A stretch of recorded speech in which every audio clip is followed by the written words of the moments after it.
भी तोली जाती थी। रानो, तुम्हारे इस बिखरे हुए बाजरे के बदले मैं सिर्फ 2 मुट्ठी धान दे सकता हूँ। लेना है तो लो, वरना आगे बढ़ो।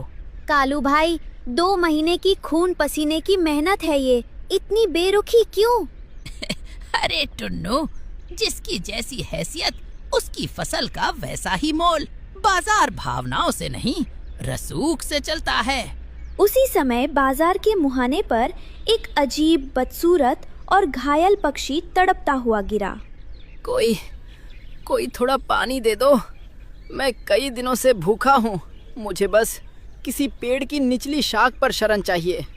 अरे दूर हटो इससे, इसके बदन के घाव देखो, जरूर इसे कोई छुआछूत की बीमारी है। ये हमारे पूरे बाजार को बीमार कर देगा। डर और अंधविश्वास के मारे बाजार के सभी संपन्न पक्षी उस लाचार से दूर भागने लगे। ये कोई पनौती है, इसके पैर इस पेड़ पर पड़े तो हमारी फसलें सड़ जाएंगी। भागो यहाँ से, वरना हम तुम्हें जंगल से बाहर फेंकवा देंगे।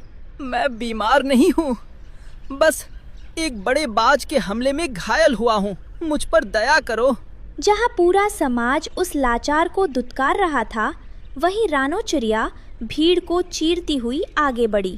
ठहरिए आप लोग, किसी की लाचारी को बीमारी का नाम देकर पत्थरों से मारना कहाँ का न्याय है? अगर आज हम इसके काम नहीं आए तो हमारी इस चेतना का क्या फायदा?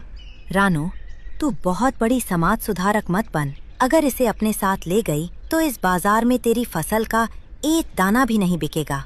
रानो दीनू को अपने कच्चे घोंसले के पास ले आई, लेकिन घर के अंदर एक अलग ही संघर्ष शुरू हो गया। मम्मा, आपने इसे यहाँ क्यों रखा?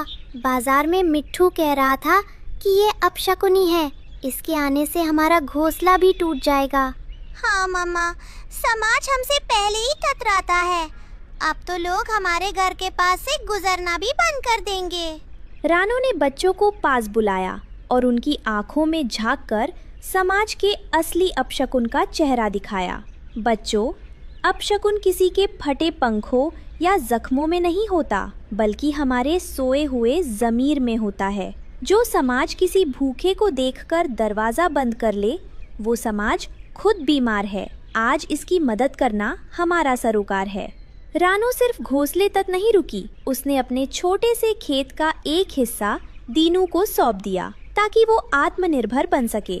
दीनू भाई, ये ज़मीन का टुकड़ा आज से तुम्हारा है। इस पर अपनी मेहनत की फसल उगाओ और सर उठाकर जियो। किसी के आगे भीख मांगने की जरूरत नहीं है।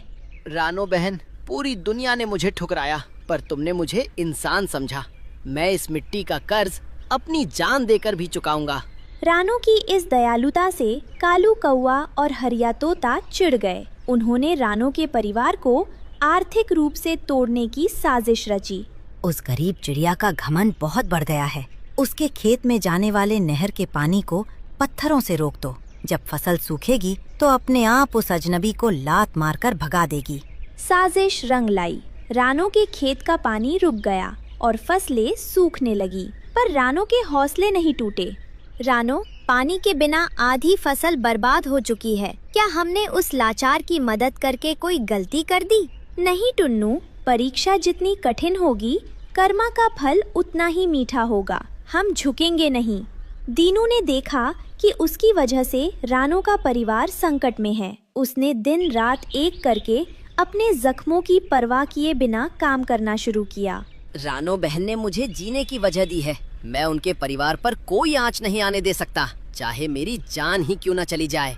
कुछ महीने बीते। रानो और दीनू की मेहनत से खेत में फसलें थोड़ी हरी होने ही लगी थी कि एक शाम कुदरत का मिजाज अचानक बदल गया।